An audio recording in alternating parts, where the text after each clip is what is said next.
Nitong Lunes, idineklarang sufficient informed ng House Committee on Justice ang dalawang impeachment complaints laban kay Pangulong Ferdinand Marcos Jr. Ibig sabihin nito, ayon sa komite, tama at kumpleto ang anyo ng mga dokumento para masimulan ang proseso ng impeachment. Hindi pa nito sinasabi kung may basihan o dahilan ang mga paratang, kundi ito ay unang hakbang lamang sa legal na proseso. Pahayag naman ng palasyo sa briefing ni Presidential Communications Office Undersecretary Claire Castro. So that's the process. We have to respect that.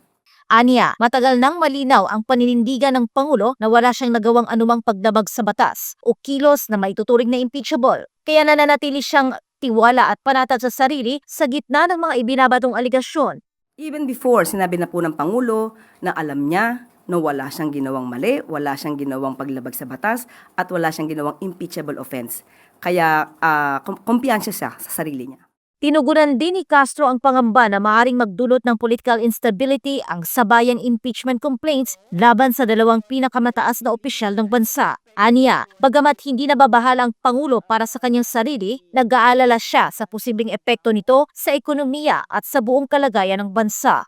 So nababahala po ang Pangulo sa impeachment complaint na isinampas sa kanya hindi para sa sarili niya. Dahil alam niya na wala siyang ginawang mali at walang impeachable offenses siyang nagawa. Pero nag-aalala siya sa epekto nito sa ekonomiya. Samantala, tinawag ng Malacanang na irrelevant ang pahayag ng Makabayan Bloc na kabilang sa mga nag-endorso ng impeachment complaint laban kay Pangulo Marcos. Iniuugnay ng grupo ang Pangulo sa aligasyon ng organized plunder at ikinumpara pa siya sa kanyang ama. Tugon pa ni Castro, hindi na bago ang ganitong mga pahayag mula sa Makabayan Bloc at madali umanong magbintang sa harap ng media. Subalit mahirap patunayan ang mga akusasyon. Binigyang din ni Castro na bagamat iginagalang ng pamahalaan ng freedom of expression, hindi ito nangangahulugang maaring magbitaw ng mga paratang ng walang sapat na ebidensya.